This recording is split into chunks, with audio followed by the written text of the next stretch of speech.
lógica, pero ya la parte clínica. Entonces, por demás tendría que ser este un tema más que todo de acercamiento clínico, de que todos los pequeños casos clínicos que están en cada tema, en cada sección o capítulo, ustedes lo puedan resolver o lo puedan mejorar. Entonces, este tema fundamental te ayudaría a eso. Yo creo que no podemos dejar pasar especialmente el capítulo o en la sección 6, este capítulo que es el 44.1. Yo creo que esta, donde está obviamente el dolor torácico, es el que más deberíamos nosotros dominar. Listo, por respeto a todos, no voy a dejar entrar ya más personas a las 21:25, que es mi horario que ustedes ven en pantalla, y habríamos estado esperando durante 15 minutos, 10 minutos a todos. He dado una tolerancia de 21:15 porque ya sabían que esto iba a ser a las 21. Entonces, eso es lo que he comunicado a sus representantes. Por lo tanto, ya esto tenemos que iniciar y no perjudicarnos estando ingresando a las personas. Entonces, como les decía de inicio, yo creo que el tema, más que todo, con un enfoque diagnóstico, tratar de hacer una interpretación clínica, cuando ustedes están obviamente iniciando sus primeros temas a nivel de semiología, cuando están en mucha confusión, vamos a hacer el abordaje de lo que está en nuestro texto, con uno de los casitos clínicos, y más que todo los cuadros o figuras que están ahí. Y con eso nosotros avanzar en, el, en este tema. Como les decía de inicio a todos los que han ingresado, este tema es fundamental desde un punto de vista más práctico para ustedes, para que ustedes puedan entender por qué están estudiando o por qué han estudiado durante todo este rote la semiología de tórax. Entonces, al estudiar la semiología de tórax, yo creo que todos ustedes comprenden cómo está estructurado el libro y cómo es que esto finaliza con este tema de interpretación clínica.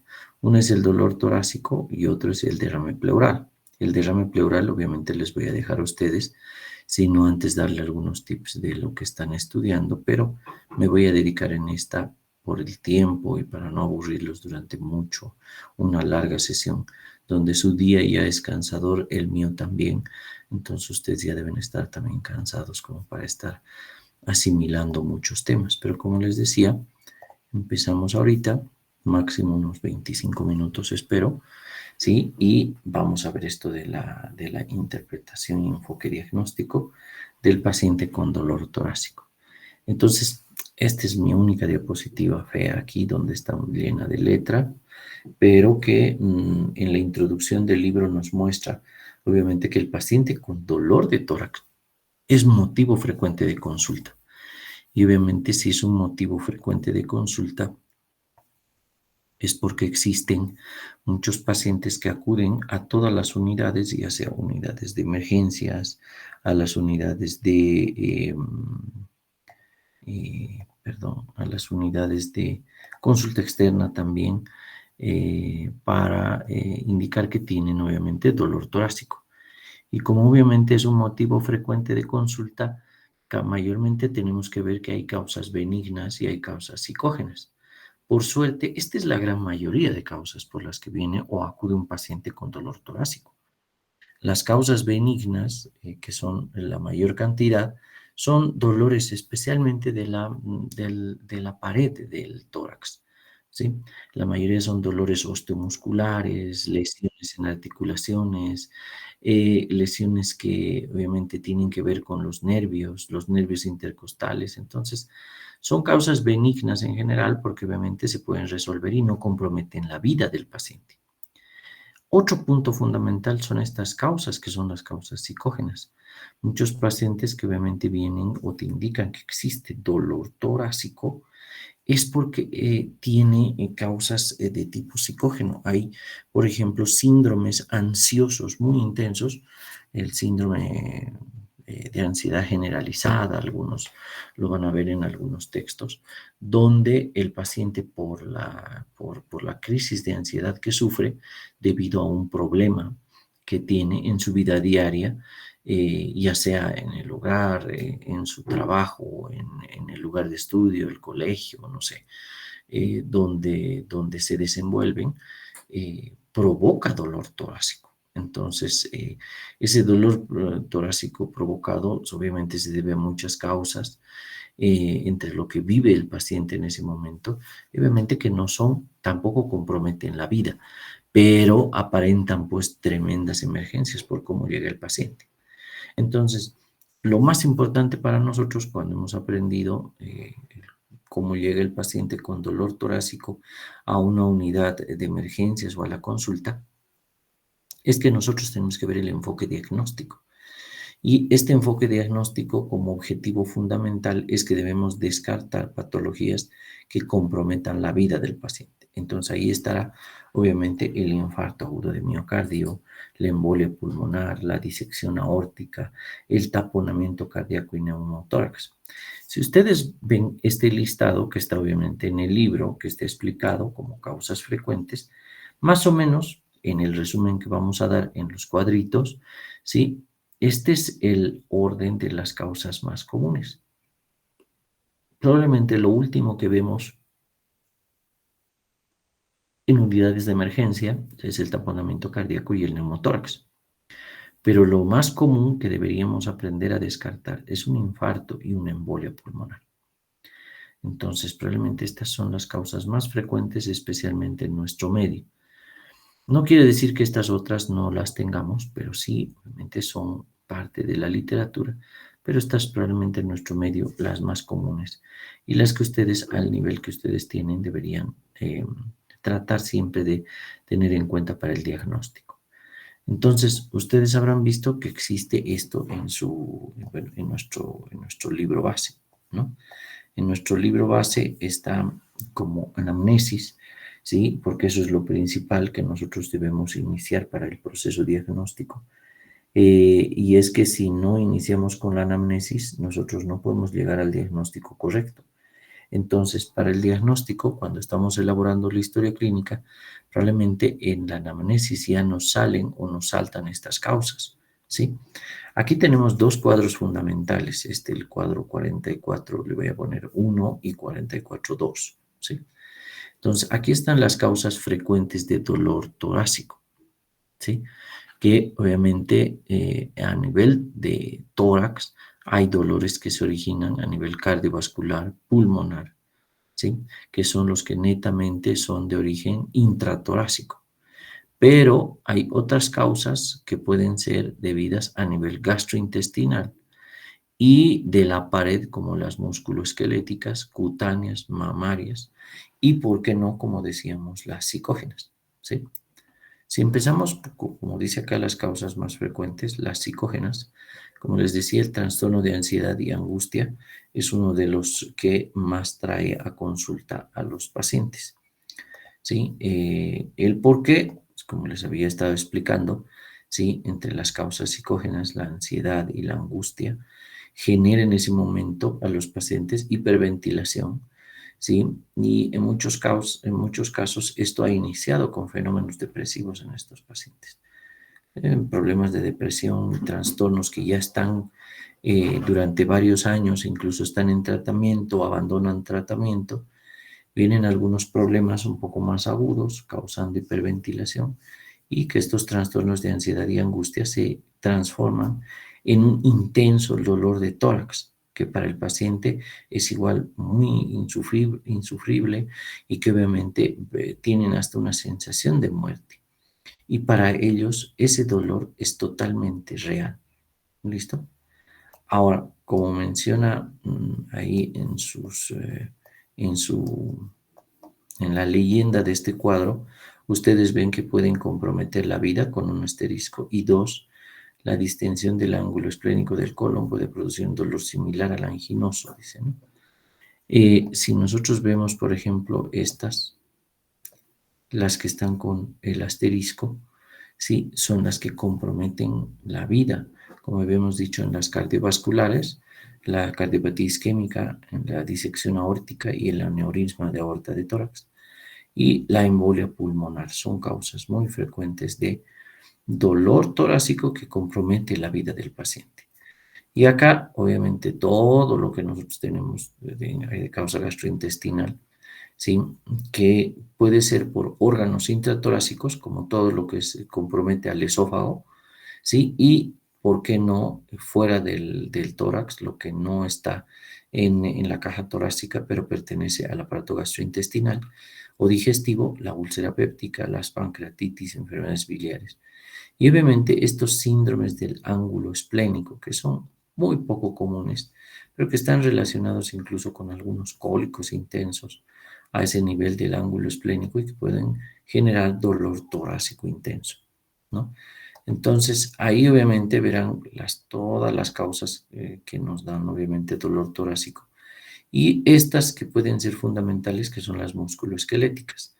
De las musculoesqueléticas, bueno, como verán aquí en la intensa lista, yo la que puedo destacar, una de las más comunes en consulta, es esta, que es la costocondritis o síndrome de Tietze. ¿Sí? Las costocondritis obviamente son dolores en la unión de las articulaciones costocondrales o esternocondrales. Entonces, estas lesiones a diverso nivel de esta unión o como es, ¿no?, una verdadera articulación entre hueso, cartílago, hueso, ¿sí?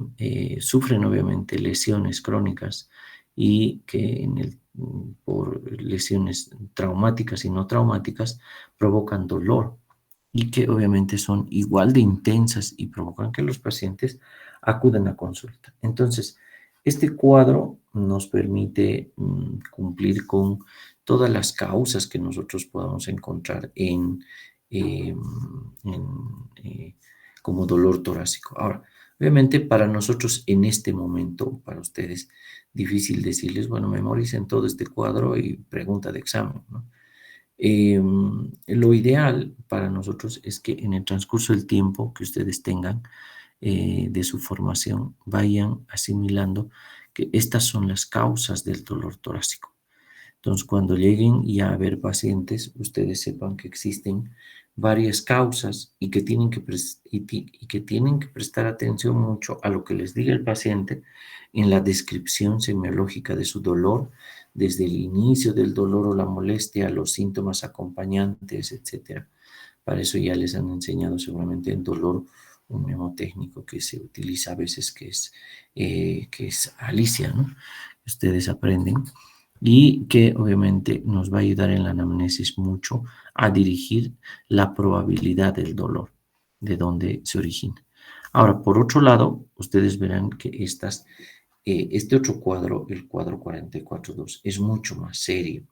Si aquí nos dan todas las causas, aquí estamos viendo las causas que comprometen la vida del paciente. Entonces, en las causas que comprometen la vida del paciente están obviamente causas que sean cardíacas, ¿sí?, pulmonares o de tórax extrapulmonares, de grandes vasos como la disección aórtica y el taponamiento cardíaco como una causa fundamental que tiene que ver con el pericardio. En el síndrome coronario, obviamente, las características semiológicas, como está marcando, son pacientes que tienen riesgo aterogénico. Ya vamos a hablar ahorita de los factores de riesgo. Las mujeres, los diabéticos y los adultos más jóvenes pueden no presentar dolor torácico clásico y manifestar otros síntomas como disnea, debilidad, náuseas y vómitos, palpitaciones o síncope.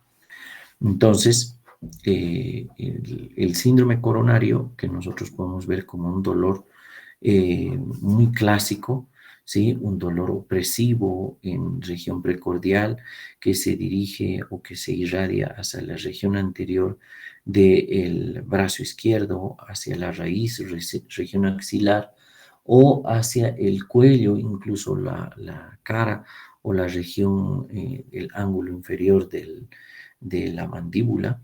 Entonces, que esa sería la característica más clásica, pero tiene acompañamientos.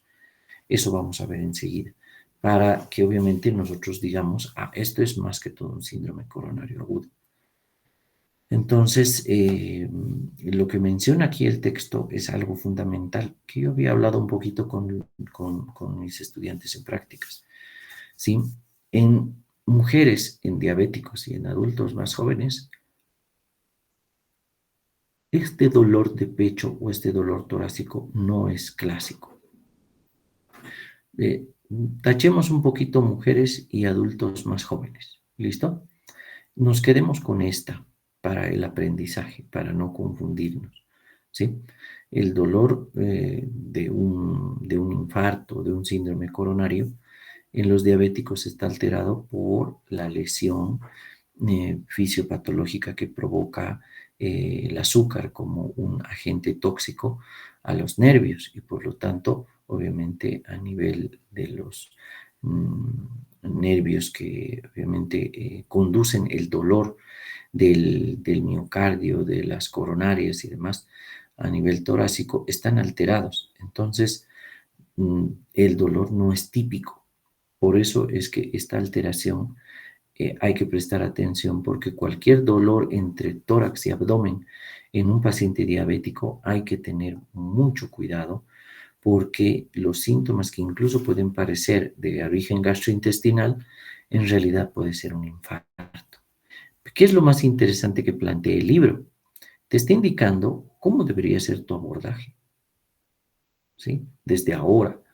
Ya ustedes como estudiantes tienen que pensar que si hay un dolor en el tórax que tenga algunas características, factores de riesgo, o que existan pacientes, por ejemplo, con diabetes y que pueden y no tener otros síntomas, ¿sí?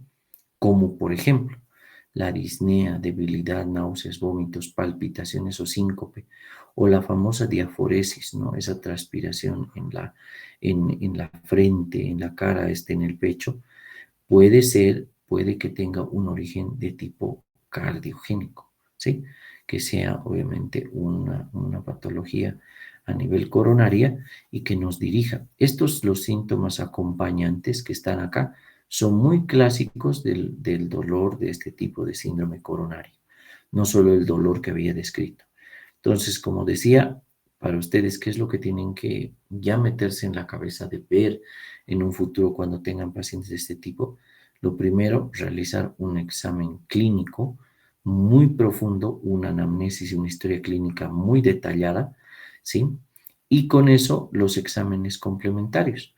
El electrocardiograma, por demás, ya es, si hay alteraciones en el electrocardiograma, ya es obviamente, ya está hecho casi el diagnóstico, ¿sí? Eh, las troponinas, las enzimas cardíacas, que son exámenes laboratoriales, nos pueden dar el potencial y el daño a nivel cardiogénico. Si son positivas, también ya está hecho el diagnóstico. Entonces, el dolor más el electrocardiograma y más el laboratorio de las troponinas, ya está hecho el diagnóstico y por lo tanto hemos podido salvar a alguien de algo potencialmente crítico si es que nosotros hacemos una buena historia y los estudios rápidos, ¿no? No se olviden de esto. En los diabéticos, ¿sí? No hay estos síntomas más clásicos y acompañantes que son de descargas adrenérgicas y que pueden tener mucha relación con el dolor torácico de tipo coronario.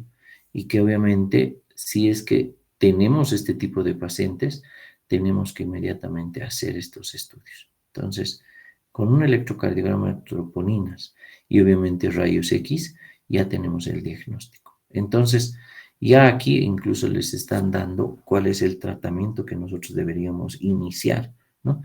325 miligramos de aspirina, ¿sí? O nitroglicerina sublingual, los nitratos, y ya estamos abordando en el paciente el tipo de tratamiento que puede llegar a mejorar ese estado de esas coronarias y evitar desastres en el paciente.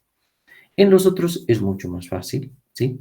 Me detengo en esta, que es la embolia pulmonar, que es con pacientes con factores de riesgo, enfermedad tromboembólica y puntaje de Wells, que dice acá, ¿no?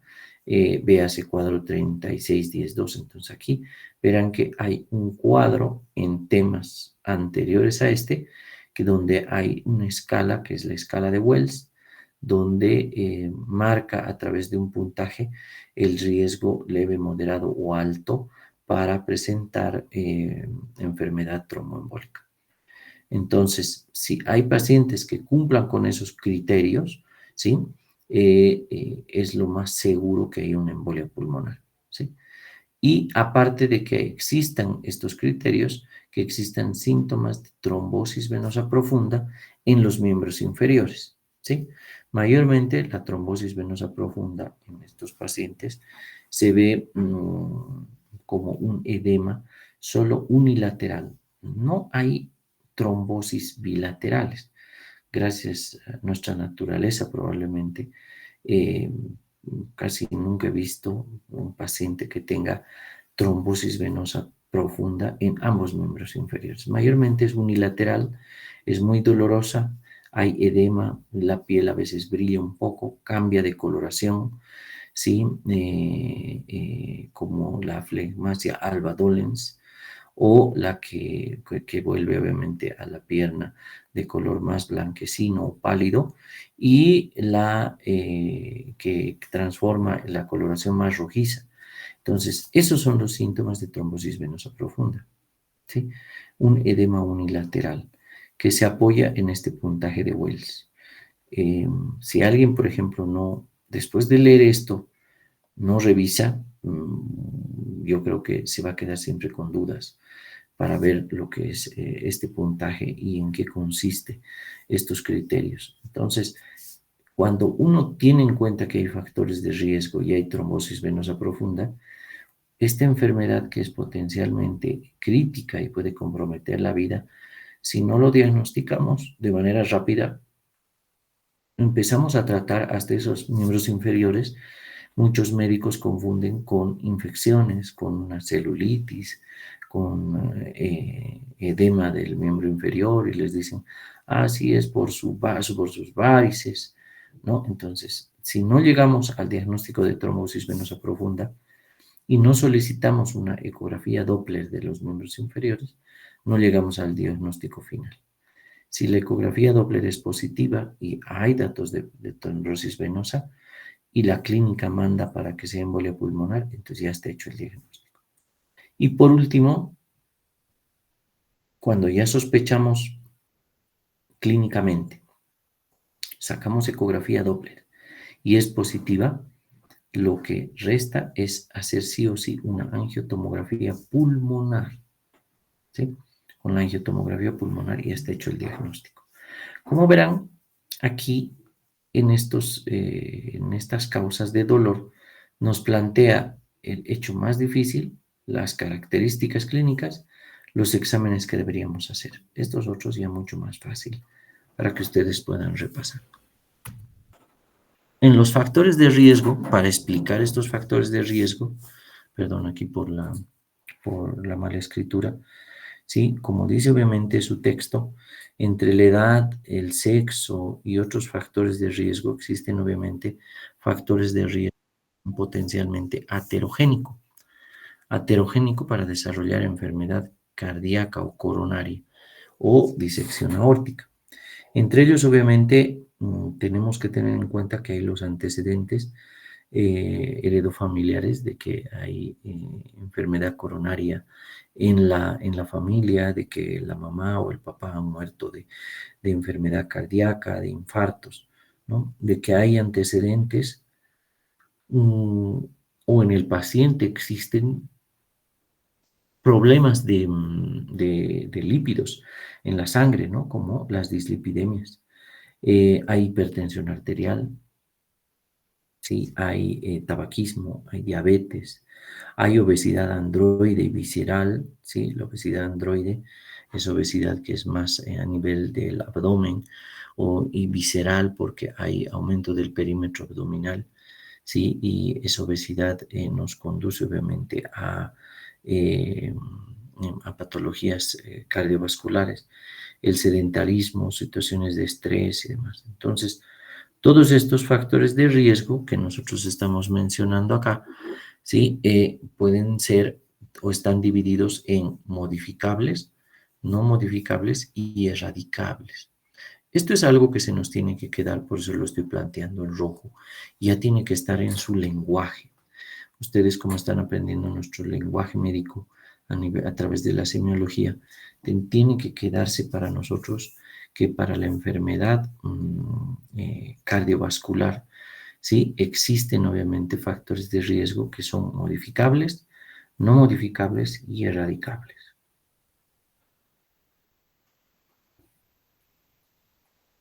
Los factores de riesgo no modificables, obviamente, son cosas que en el paciente no se pueden modificar. Por ejemplo, no podemos modificar en el paciente que tenga antecedentes heredofamiliares. Si hay antecedentes, eso no es modificable. Entonces, eso ya solamente nos sirve como información, ¿sí? También en estos, obviamente, estarán la edad y el sexo. En la edad, obviamente, mayores a 45 años, especialmente en el sexo masculino, y mayores a 55 años en mujeres, o cuando hay menopausia, menopausia precoz, ¿sí? Obviamente son factores no modificables.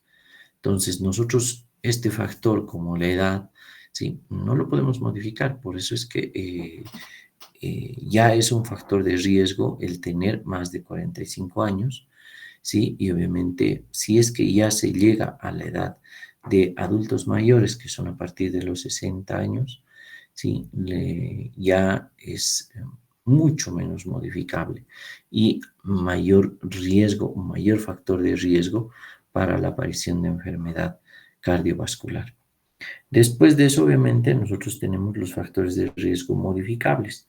Modificables se refiere a que nosotros podemos influir como médicos, podemos decidir y qué hacer y qué no hacer con estos pacientes. Y obviamente ahí está en que esos factores que sean modificables, podemos nosotros influir en ellos y hacer que en el paciente estas desaparezcan o vayan desapareciendo para evitar la enfermedad cardiovascular. Entre ellas, obviamente, están justamente las dislipidemias, porque nosotros podemos tratar los valores de colesterol que tenga el paciente alterado, los valores de los triglicéridos que ustedes están aprendiendo igual en laboratorio clínico. Entonces, esas alteraciones de los colesteroles o las lipoproteínas sanguíneas son modificables porque nosotros podemos hacer tratamiento farmacológico y no farmacológico, ¿no? Entre la dieta y medicamentos podemos influir en estos. Entonces, el hecho de tener enfermedades como la dislipidemia para el paciente es un factor que podemos influir y modificar para que no llegue a este problema. Otro es la hipertensión arterial.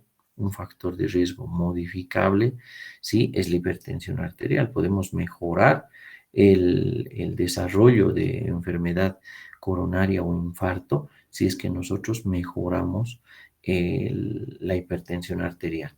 Y eso también es con los mismos factores que habíamos estado ya hablando, que es mejorar la dieta, el examen físico en estos pacientes.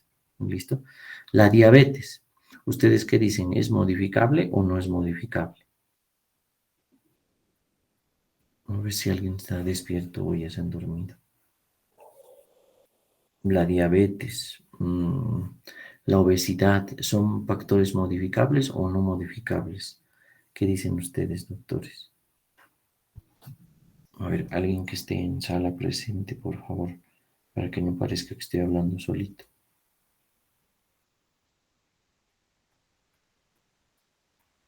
Nadie, no hay nadie. ¿Modificable, doctor? Sí, modificable. ¿Cuál? Modificable. ¿Diabetes? Doctor, ambos son modificables. Ya. La diabetes modificable. Las enfermedades en general pueden ser modificables, si bien ya han aparecido, pero el hecho de que nosotros podamos hacer buenos tratamientos, buenos manejos y podamos hacer control, son factores de riesgo modificables, así como está en su libro, ¿no? La hipertensión arterial, si nosotros, por ejemplo, reducimos la presión arterial en 10 milímetros de mercurio, ¿sí? En un paciente, hacemos que por lo menos el riesgo reduzca en un 50% de un infarto. ¿Y cómo podemos bajar 10 milímetros de mercurio en un paciente? Si, por ejemplo, hacemos que el peso del paciente reduzca en un 10 a 20%. Entonces, nada más de perder unos cuantos kilos, el paciente modifica su presión y por lo tanto modifica también el riesgo de tener un infarto o un stroke, ¿no? Una enfermedad cerebrovascular. Entonces, todo va de la mano entre la dieta y las medidas farmacológicas. El que el paciente tenga obesidad y baje de peso también influye y ayuda a la presión arterial y por lo tanto esa obesidad visceral modificará también el estilo de vida, ¿sí? Le haremos hacer ejercicio físico, modificará la dieta y por lo tanto va a mejorar también los lípidos en la sangre, va a mejorar con el tratamiento que nosotros demos si es que es necesario hacer tratamiento farmacológico y mejora también el riesgo potencial aterogénico. ¿Listo? Y por último, hasta el ácido úrico, ¿no? La hiperuricemia, ¿sí? Estados trombofílicos, como menciona su libro, ¿sí? O protrombóticos. Esto incluso está en muchos artículos científicos que obviamente los trastornos de coagulación alteran el endotelio vascular.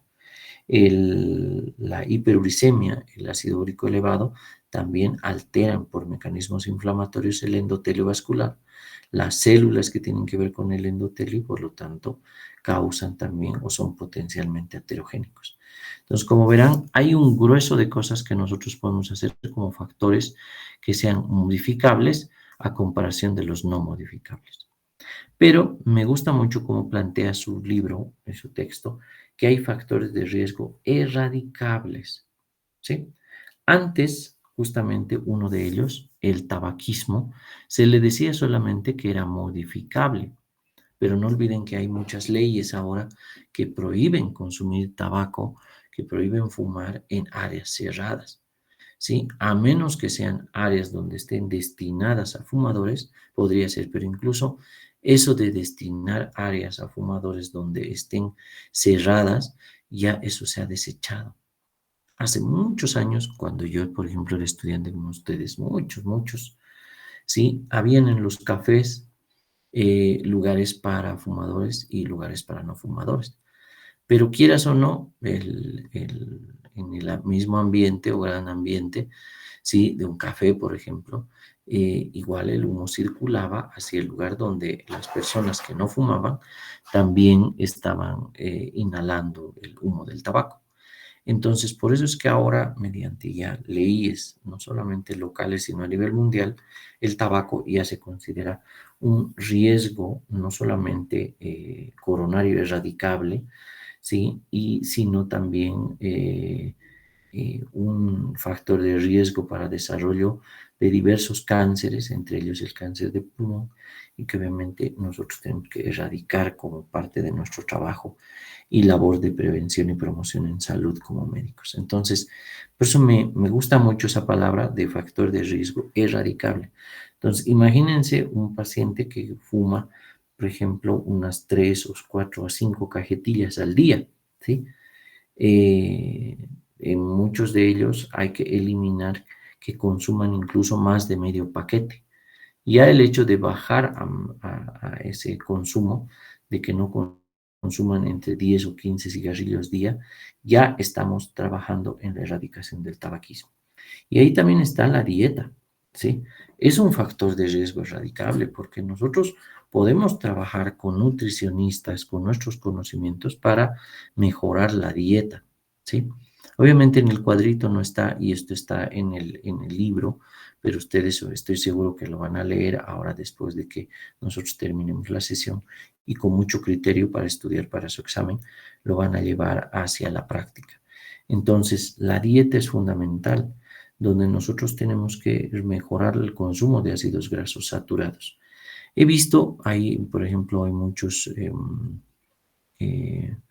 influencers, le vamos a decir, porque para mí eso nomás son, ¿sí? Que tienen formación médica, que tienen formación hasta posgradual en el área de nutrición y son médicos, y que tienen miles de seguidores en las redes sociales, en el Instagram y otros, pero que están en contra de todo esto y dicen, no, las grasas saturadas nosotros deberíamos consumirlas, y sustentan en sus videos. Es intenso, o sea, yo sé que ustedes han llegado a ver alguno de estos videos y de estos influencers, entre comillas, que obviamente van en contra de lo que dice nuestra literatura y nuestros libros, ¿no? Pero no olvidemos nosotros que la literatura está basada en evidencia científica. Entonces, el hecho de consumir grasas saturadas aumentan los niveles de colesterol LDL, y el LDL es uno de los principales factores de desarrollo de las placas ateromatosas. Estoy seguro que esto están llevando en fisiopato. Entonces, la formación de las primeras células espumosas, ¿sí? Los macrófagos que están empezando a deglutir esas LDLs que están en el endotelio vascular, obviamente se transforman para nosotros en un factor de riesgo que podemos erradicar desde todo punto de vista si eliminamos en las dietas las grasas saturadas, ¿sí? Pero está muy arraigado en nosotros. Por ejemplo, siempre yo les digo, ¿no? El Día de la Madre, el Día de la Amistad, como hoy, ¿no? Entonces, todos tienden a veces a reunirse y a consumir productos horneados, las famosas masitas, les dicen, ¿no? Los productos horneados tienen gran cantidad de grasas saturadas o grasas trans, ¿sí? Y estas obviamente provocan elevación del LDL. Entonces, miren cómo esto es un factor de riesgo erradicable, ¿sí? ¿Cuántos de ustedes no han consumido? Y a ver, vamos a entrar ahorita, si puedo, a modo de distraerlos un poco. Pero, a ver, aquí vamos a entrar en una, ¿sí? Hay unas galletitas que se llaman las galletas Frac, ¿han visto? Las galletas Frac. ¿Quién no ha comido galleta Frac? Estoy seguro, están viendo mi pantalla, ¿no? Antojándose las galletas.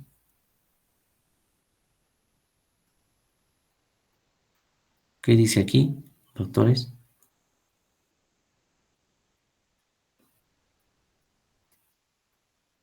Lean, pues, no sean malitos. Alta en grasas saturadas. Eso. En el mundo están obligados los productos así de este tipo que tienen que colocar en su viñeta, en la fotografía, tiene que estar aquí en letras gigantes y como una especie de alerta, donde esté alto en grasas saturadas, evitar consumo. Igualito que en los cigarrillos. En los cigarrillos es obligatorio que estén fotografías de personas con cáncer, de que esto produce, es cancerígeno, y aún así la gente compra, ¿verdad? Muchos, espero que no ustedes como estudiantes fumen, ¿sí? Espero que no. Pero vean, esto es comparativo. Ahora miren aquí abajo. ¿Cuánto de grasas saturadas dice acá? 4 gramos. ¿Cuánto es lo normal de grasas saturadas que deberíamos consumir, entre comillas, en alimentos? ¿Alguien sabe?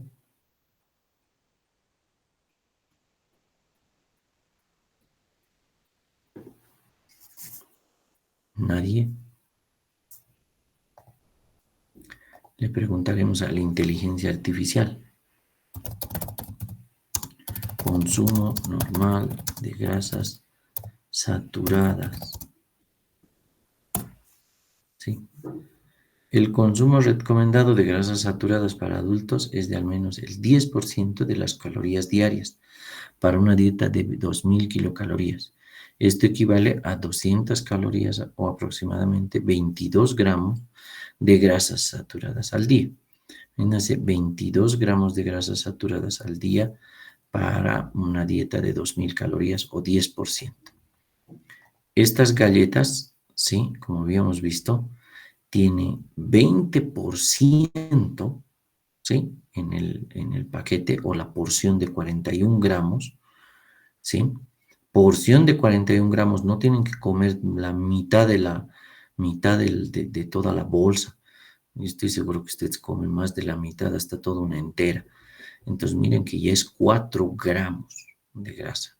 Entonces, eso quiere decir que si nosotros pegamos importancia a esto del 20% y que deberíamos consumir por lo menos máximo hasta un 10%, quiere decir que si es un 20% aquí dentro de este paquete y ya tenemos 4 gramos, probablemente nosotros deberíamos estar consumiendo máximo 2 gramos de grasas saturadas. ¿Sí? Entonces, basados en 2000 kilocalorías. Aquí ya nos está advirtiendo. Pero ¿quién de ustedes sabía cómo interpretar esto? Fundamental, a veces ni siquiera ustedes como estudiantes dominan qué es una grasa saturada, ¿sí? ¿Qué es una grasa insaturada o poliinsaturada?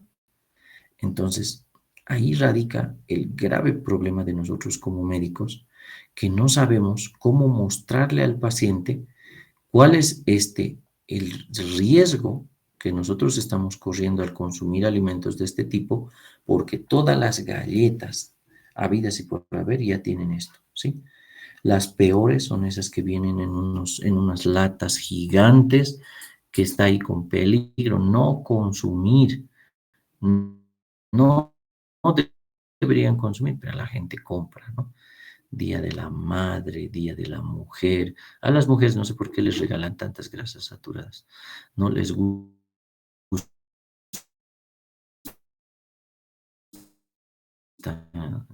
¿no? Eso es algo bastante extraño, ¿no? Que justamente en esos días es donde más se venda productos de este tipo. Entonces, ya no olviden esto y analicen. ¿Quién ha consumido galletas Oreo? En las galletas Oreo, ¿hay esto?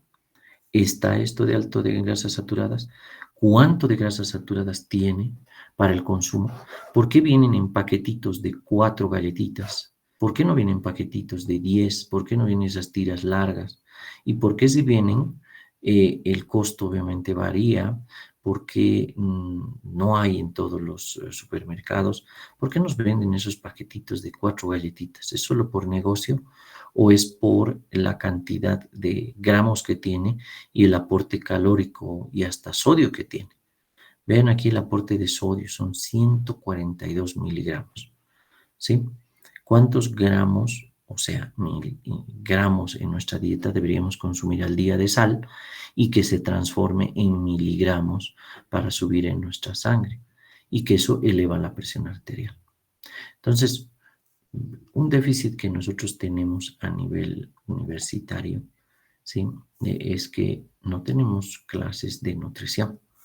Entonces, cuando hablamos de factores modificables, no modificables o los erradicables, no podemos defendernos como médicos en qué influimos en el tabaquismo para decirles a los pacientes por qué no deben consumir y debe ser erradicado de su vida, por qué no deben consumir o deben consumir dietas que sean más saludables y potencialmente esas dietas mejoren su salud cardiovascular. Y obviamente todo eso con el sedentarismo, ¿sí? Que en su libro marca como un factor de riesgo independiente que duplica el riesgo de enfermedad coronaria. Así está en su libro de Argenti. Entonces, si una persona es sedentaria, ¿cuáles son los criterios? ¿Alguno de ustedes se considera o no se considera sedentario? Y estoy seguro que sí. Si ahorita les digo que ustedes el 90% son sedentarios, ¿sí? A veces no me creerían, pero vean las definiciones.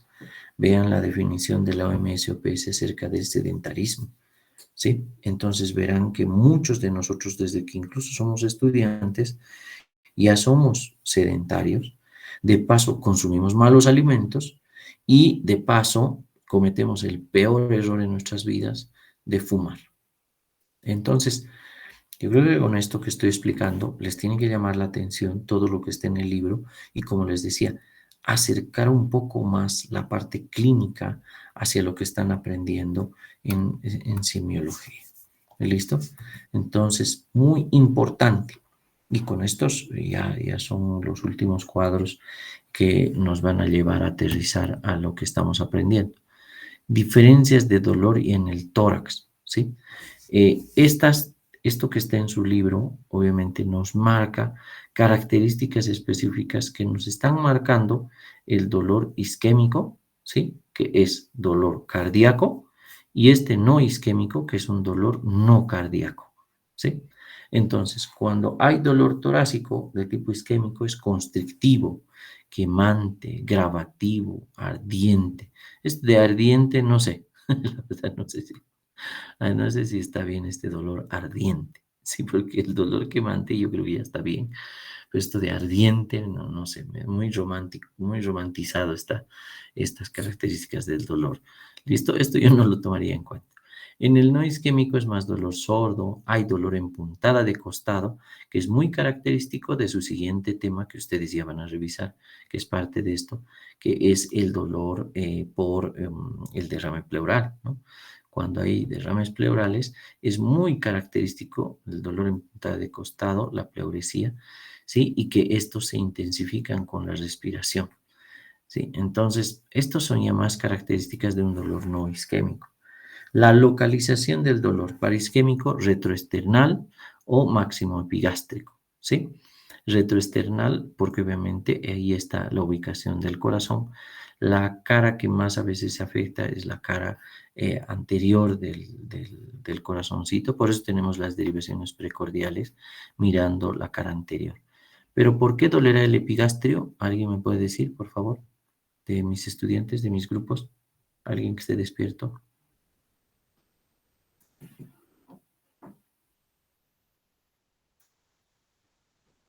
Nadie. Por el dolor referido, doctor. ¿De dónde, de quién o cómo?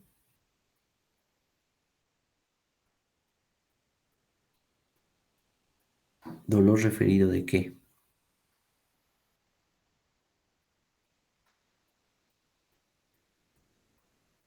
Vamos, de mis grupos. Los voy a torturar el viernes si no responden.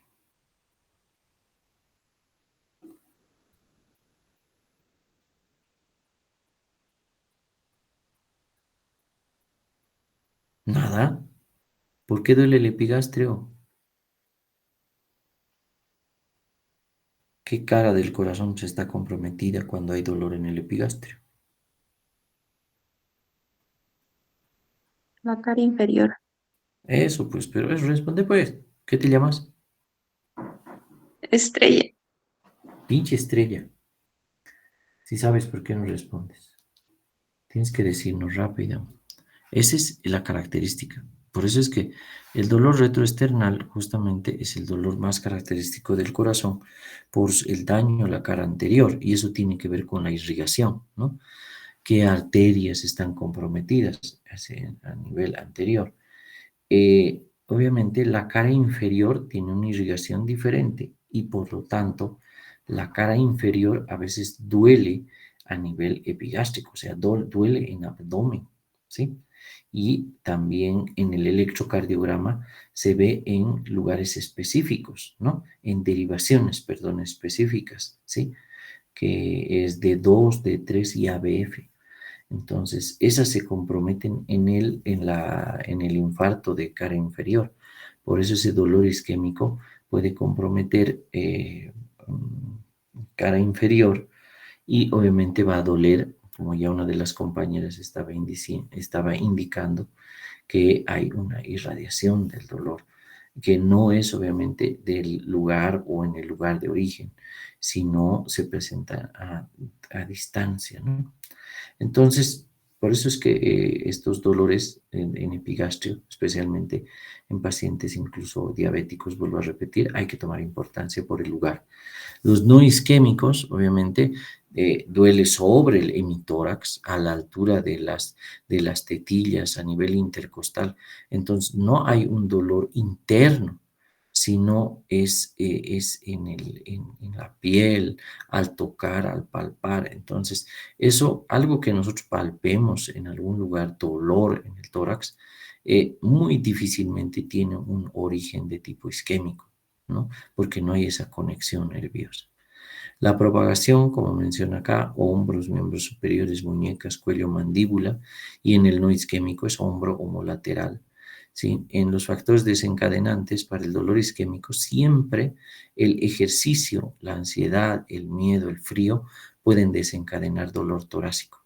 Y por eso mejora el dolor cuando el paciente hace reposo. ¿Sí? Porque si estos son los desencadenantes, el reposo es el que ayuda muchísimo, ¿no? Y en el no isquémico, la hiperventilación es una característica desencadenante. Y esto en quienes se genera en los pacientes que tienen ansiedad. Entonces, esto, un cuadrito muy importante. Obviamente que si les estoy poniendo muy importantes, que probablemente les voy a hacer esa pregunta en el examen parcial y esa va a ser la pregunta del tema, ¿no? Este caso clínico, que es de los dos que están en este capítulo o en esta sección, es el que más me ha parecido interesante, ¿no? Hay la presencia de... no, perdón, no es el caso clínico todavía. Esto que es para que recuerden, ¿sí? Es acerca de esas características que acabamos de ver en el cuadro, pero cuando hay síncope, palpitaciones, ¿sí? Que pueden ser arritmias ventriculares, ¿sí? Ya son síntomas de alarma, ¿sí? El paciente que tiene un cuadro de síncope quiere decir que el corazón está afectando la circulación periférica, la presión, porque ustedes saben que el corazón es el que domina también la presión periférica, a través de la contracción y contractibilidad del ventrículo izquierdo, ¿sí? El flujo sanguíneo que puede estar reduciendo, por eso el flujo sanguíneo cerebral si reduce, es que nos puede dar obviamente un síncope y por lo tanto estos síntomas de alarma ya nos están indicando que pueden dirigir hacia un problema de tipo cardiogénico.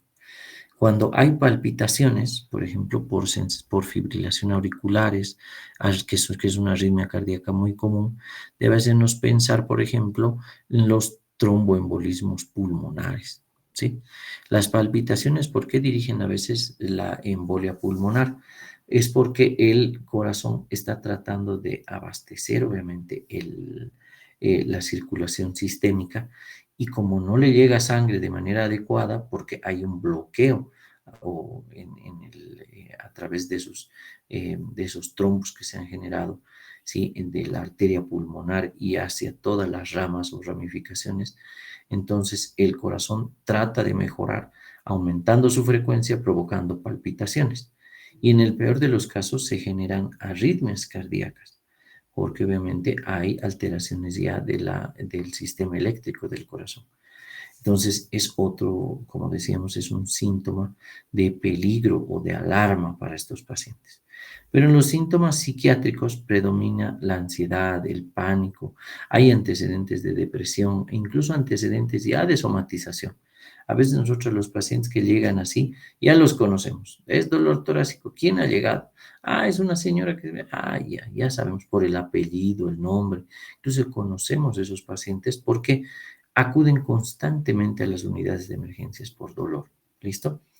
Y aunque alejan la posibilidad de que sea el problema cardiogénico, también puede estar presentes en los pacientes que tienen enfermedad coronaria. O sea, lo peor sería que nos toque un paciente que tiene síntomas psiquiátricos, pero que tiene enfermedad coronaria y que nosotros minimicemos el asunto y no peguemos importancia a que puede haber estos síntomas de peligro, ¿sí? Este es el caso clínico que les decía, que está obviamente en su libro, que cuenta obviamente un paciente Ismael de 70 años, cáncer de próstata sin metástasis conocidas. Consulta por dolor en puntada de costado en base pulmonar derecha. Desde ya, la base pulmonar derecha o el lado derecho ya nos dice, bueno, potencialmente esto no es cardiogénico, ¿listo? Pero un dolor en puntada de costado y que es agudo puede ser crítico en el paciente. Entonces, desde ya, a nosotros nos interesa desde aquí ver este caso clínico, ¿sí? Ha habido febrícula, podría ser que tiene entonces una enfermedad más de base ahí, que puede ser una neumonía. Ha habido tos seca de 24 horas, ya, entonces ya puede ser un problema más pleuropulmonar, ¿sí? Porque mayormente los infartos y demás no se va a asociar a fiebre, a tos, ¿sí? Y que tenga que ver con el lado derecho. Entonces, por lo menos hasta aquí ya estamos tranquilos y ya estamos indicando que el dolor, en este caso, probablemente no sea de tipo cardiogénico, ¿no?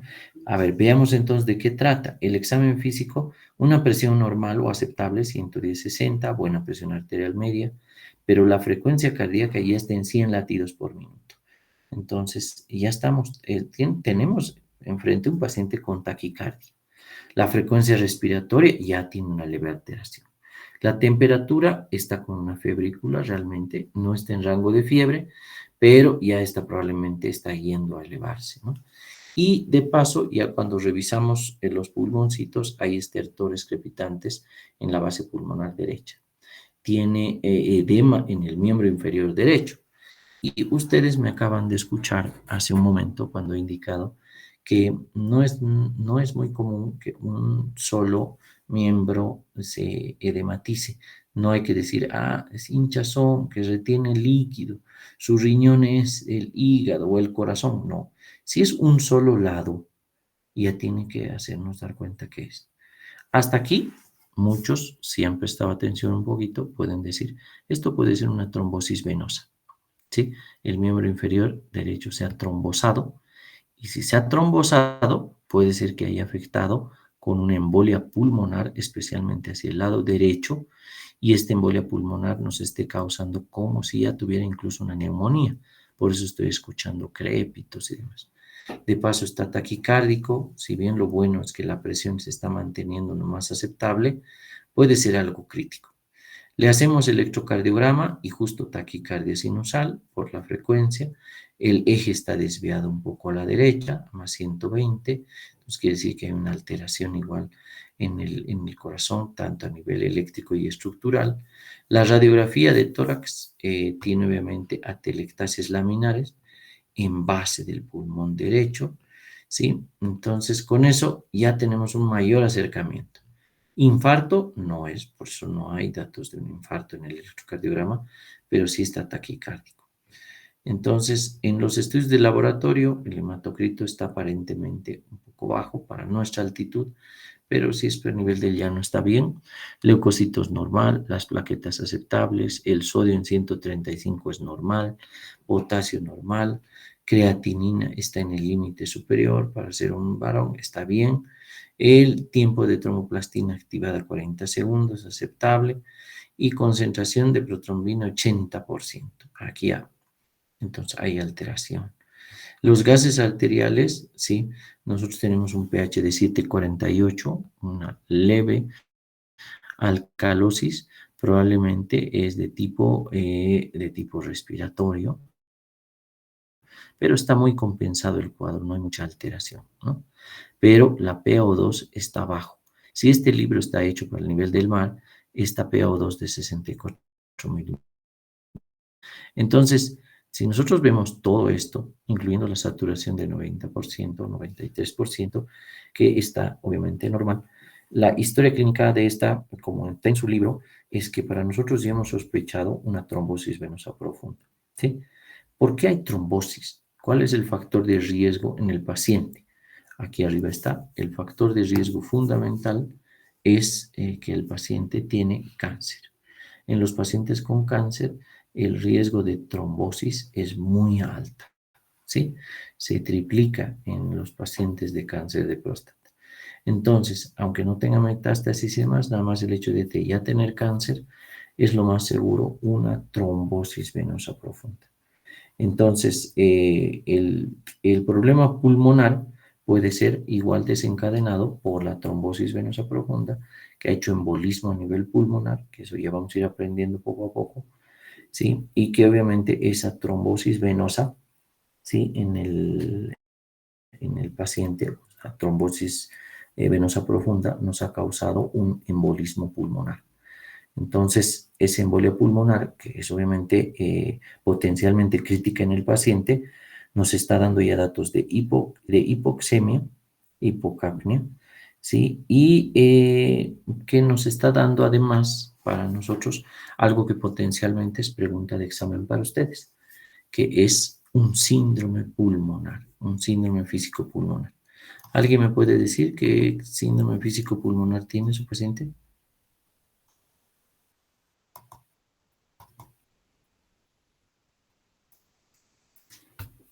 ¿Nada?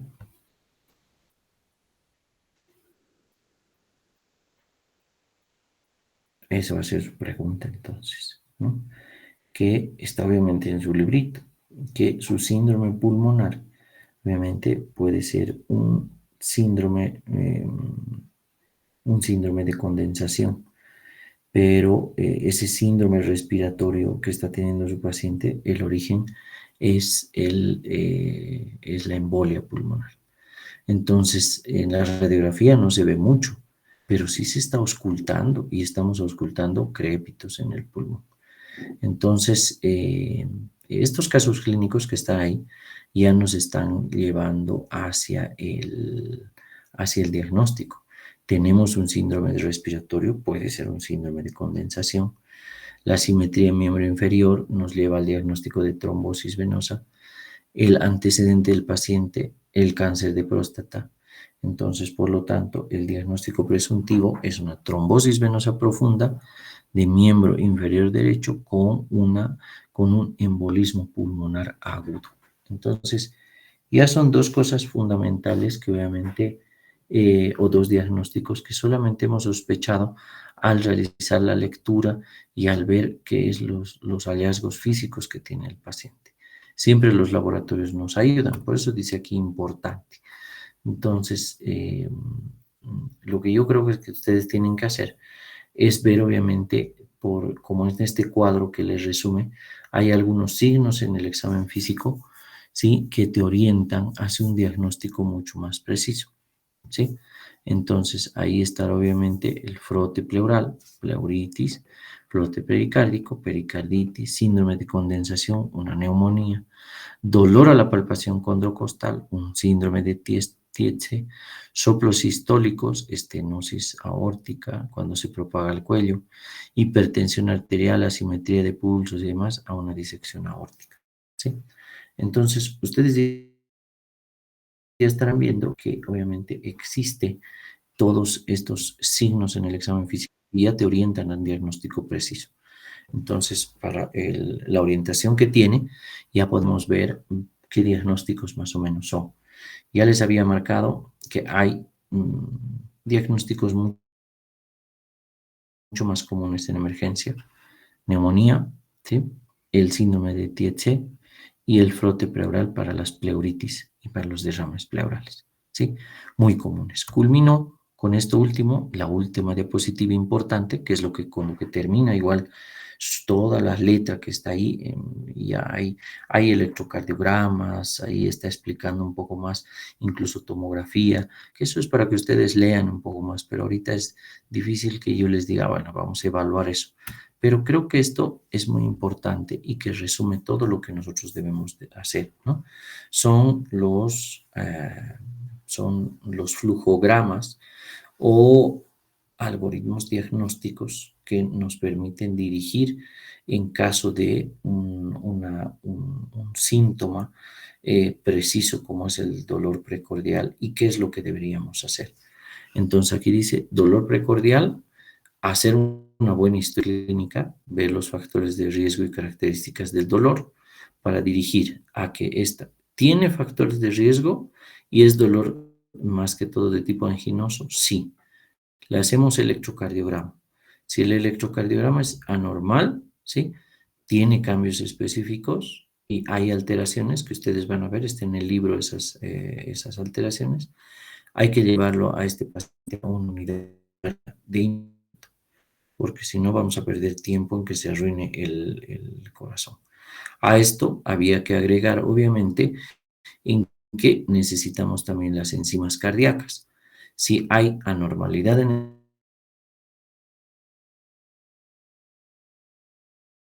electrocardiograma, enzimas cardíacas elevadas, puede ser el paciente porque está sufriendo un infarto, ¿no? Se lo puede mandar a una unidad de dolor, internación o alta, dependiendo del caso, dependiendo cómo está el paciente, ¿sí? Por otro lado, ustedes ven aquí a este otro lado, ¿sí? Que dice factores de riesgo tiene y el dolor no es de tipo anginoso. Entonces, aquí ya vemos que hay que hacer una radiografía de tórax, lo básico, ¿sí? Les aconsejo, por favor, el par radiológico, ¿sí? Hay que hacer radiografía de tórax PA y lateral, derecha o izquierda, según necesidad. Por ejemplo, en el anterior caso clínico, lo que nosotros haríamos es una radiografía de tórax lateral izquierda. ¿Listo? Perdón, derecha. ¿Sí? Una tomografía de tórax sin contraste puede ser para ver pulmones o para ver pleura, para ver si hay derrame y demás. Entonces, si estas son positivas y hay diagnósticas, obviamente ahí estará una neumonía, derrame y otras. Si no es diagnóstico, obviamente hay que evaluar otras causas del dolor a nivel torácico, ¿sí? Esofagitis, reflujo, dispepsia, dolores referidos, ¿sí? Y por otro lado, si como aquí marca, si no tiene factores de riesgo y no es un dolor típico, ¿sí? Si es anginoso, nos vamos a este flujograma acá, y si no es anginoso, simplemente hay posibilidad de que tenga otra causa que no sea de origen cardiogénico o sea crisis de pánico y depresión. Yo creo que este cuadro para ustedes, o este flujograma, perdón, que está en esta figura en el libro, es de alto valor para iniciar este estudio y que ustedes vean que al realizar la semiología cardíaca o cardiovascular les dirige a una enfermedad X, ¿no? Que ustedes tienen que detectar o que ustedes tienen que llegar a profundidad, ¿sí? Me gusta mucho especialmente la parte este lado, el lado izquierdo, donde obviamente si es dolor precordial, hay factor de riesgo y el dolor tiene características anginosas y tiene acompañantes, ¿sí? Que clínicamente podemos decir tiene estos datos de gravedad, electrocardiograma, enzimas cardíacas, que faltaría por acá. Si son anormales, ya tiene que aparecer este paciente en una unidad coronaria para su intervención. Ahora, ¿por qué dice aquí importante, no? Porque mayormente si esto se nos pasa y despachamos al paciente a su casa y llega obviamente el paciente fallecido después de unas horas, vamos a tener un cargo de conciencia fuerte por haber despachado un paciente que potencialmente era crítico, ¿sí? Y esperemos solamente sea el cargo de conciencia y no tengamos también problemas médicos legales, porque la familia rápidamente nos dice, yo le he dicho al doctor que me lo haga electro, le he dicho que me lo haga laboratorio, no ha querido hacer ni radiografía. Entonces, no nos cuesta nada realizar para nosotros como médicos los estudios, pero hay que saber qué estudios y en qué casos pedir. Yo siempre aconsejaría que un dolor precordial se realice electrocardiograma y se realice también enzimas cardíacas. Si están negativas y si toda la historia clínica que hemos hecho no dirige a un infarto, bueno, pues en la unidad de emergencias ya hemos descartado y por todos los medios hemos tratado de ayudarle al paciente a que no sea algo potencialmente crítico. Por eso es que el tema inicia con eso y culmina también con lo de que obviamente tengamos que tratar de diagnosticar algo muy difícil. ¿Listo? Entonces, yo creo que esa explicación les va a servir un poquito. Yo sé un poco aburridora porque he tratado de explicar lo que está en el libro sin confundir con muchas imágenes o casos clínicos, sino con lo que tenemos en la literatura. Pero miren que nos ha tomado más o menos una hora y algo aterrizar bien en este tema, solo viendo y revisando lo que tenemos en nuestro texto. Ya obviamente, para el año, cuando ustedes estén, por ejemplo, rotando neumología o cardiología, entonces ahí es donde van a ampliar todo esto. pero el recuerdo semiológico tiene que ser bastante fuerte para que ustedes, como decimos nosotros, se defiendan y tengan una buena base semiológica de por qué están estudiando este tema. ¿Listo? Entonces, yo con eso habría concluido para este tema. El otro ya está para revisión. Como les decía, no quiero aburrirlos tampoco para explicar mucho, pero espero que les haya servido la explicación. ¿Tienen alguna duda, por favor?